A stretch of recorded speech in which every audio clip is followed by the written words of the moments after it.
you're going to learn 5 body language tips for public speaking. You might feel anxious on the inside, but if you do these 5 nonverbal behaviors, you will come across as more confident, especially when you combine them all. First, make more eye contact. I'm starting with this tip because the lack of eye contact during a presentation is usually seen as a lack of confidence. That might not be a fair evaluation, but that's the conclusion that many listeners will make. And the opposite is true. We evaluate people who are able to maintain eye contact as generally confident and credible people. To make good eye contact in your presentations, you want to look up and directly into people's eyes about 90% of the time or more when you're presenting. That's distributed among everybody in the room. It's okay to glance at your notes about 10% of the time, but only glance down and then bounce your eyes right back up and look at people in the eye. Don't look back at the PowerPoint for more than a couple of seconds at a time. Your goal should be to look at each person in the room multiple times per presentation. Some common mistakes are just to glance around or scan the room rapidly. That's not sustained enough for anybody listening to feel as if they've made a connection with you. And the same goes for looking over everybody's heads. A lot of people give advice to look over listeners' heads to make you feel less anxious, but that will not make you come across as more confident to your listeners because you're not connecting with them. Another common error is to only look at 1 or 2 people, usually friendly faces. That might make you more comfortable in the moment, but in the long run, it will exclude most of the people in the room. Instead, I recommend looking at each person for about 3 to 5 seconds at a time, and then move on to somebody else. That's long enough to finish a thought and for the other person to feel a connection. Here's a phrase I've mentioned in other videos that's worth repeating. 1 thought, 1 look. I didn't make that up, but that means you look at somebody for about half a sentence or so and then move on to the next person. You can even pretend to do this when you're practicing. 1 thought, 1 look. 1 thought, 1 look. Second, smile once in a while. I'm not suggesting that you pretend to be happy, but I've seen people with great personalities when I'm talking to them in a one-on-one conversation, but then they get a serious game face when they're presenting. There's a time and a place for that serious look, but there's also plenty of reasons to smile during a presentation. We generally perceive people who are smiling as relaxed and confident. Smiling will also loosen you up a little bit and help you enjoy the moment. The trouble is, if we're not smiling, we may be communicating with a flat facial expression, which is sometimes called a stone face. That can come across as stiff, robotic, and anxious, as if you're a deer caught in the headlights. But smiling communicates a connection and confidence. It'll also ensure that your eye contact from the first tip will come across as warm and welcoming instead of piercing. Third, stand with good posture. That means you want to plant your feet and stand firm from the waist down. Maybe you've seen speakers do the opposite. They shuffle their feet. They sway back and forth. They cross and uncross their legs. They pop up and down on their toes. They pace back and forth. These habits all communicate anxiety and nervous energy. When you are planted, you literally look established. The way to accomplish this is to memorize the following position while you practice. Stand with your feet about shoulder width apart. Put slightly more weight on the balls of your feet so you're not leaning back on your heels.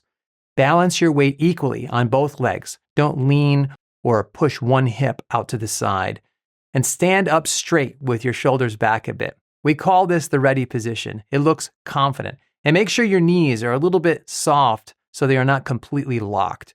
There's a tip within a tip. Locking your knees is never a good idea in almost any situation.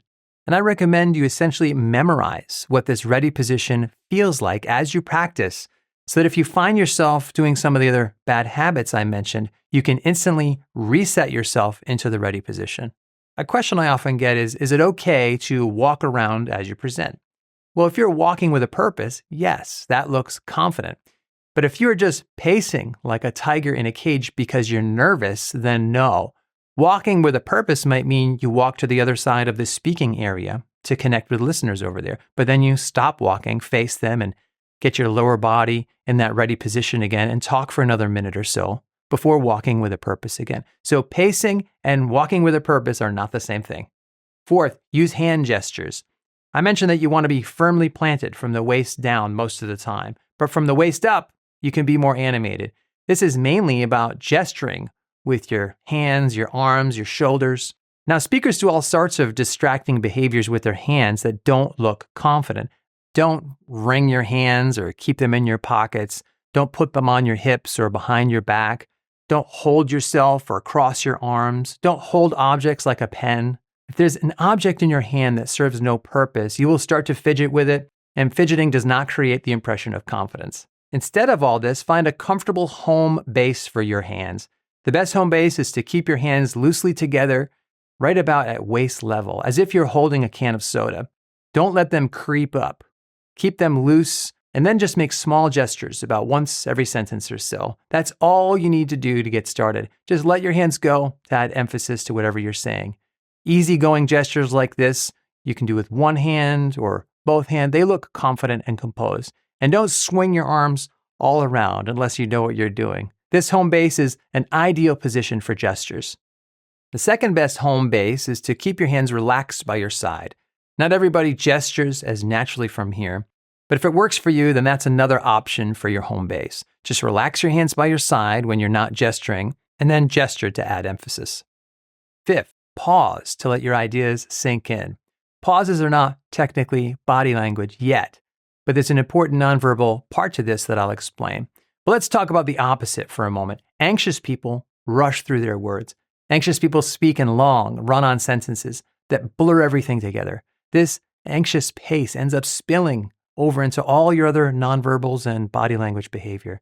On video, like I'm doing now, we tend to speak faster than we do during public speaking. That's true. But video is a different channel of communication, and it has its own rules. Live and in-person professional speakers have a moderate pace. Good pauses will slow you down enough to make you sound extremely confident about what you just said. The tip is to pause for about a second after most sentences. Pause for about 2 seconds after your key ideas. But let's add some body language. Add a little nod to your longer pauses. I just did it, and I'll do it again. A pause with a small nod like this looks amazing during a live presentation, supremely confident, and it's contagious.